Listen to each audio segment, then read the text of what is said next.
कर्नाटकाक दिता कमेंट केला तो बरोबर आमकां हे जाऊ ना आनी जाऊ ना कारण अशा प्रकारची उलोवणी कांय जाऊ नाशिल्लें आणि त्यामुळे आमची बाजू जी आसा पळय न्ही ती कोर्टान बरी स्ट्रॉंग आसा आणि इवन नॉट ओन्ली कोर्ट बाकीची जी संस्था आसात पळय न्ही उदाहरणार्थ जी apex bodies MOEF environment department जे आसा पळय न्ही थंय आमी जे पत्र केल्लें त्या पत्रानुसार आज म्हणजे 2 दिसां पयलीं तांकां पत्र लेटर गेल्लें आसा की वायल्ड लायफ आशिल्ल्या कारणान आमी दिवंक शकना म्हणून.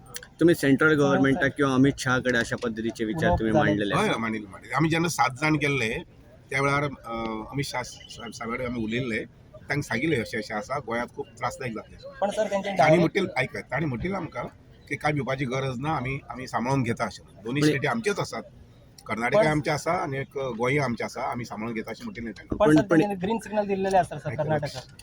हो जो कितें ग्रीन सिग्नल दिला ताका आनीक प्रोसेस मुखार खूब आसा कर्नाटकान इलेक्शन चालू आसा तांकां खुश करच्या खातीर ते भाश्य आसात ते काय? तांकां विचारचें पडटलें कित्याक हांव काय त्या इलेक्शनाक वचना. पण जीत बाकीचे किती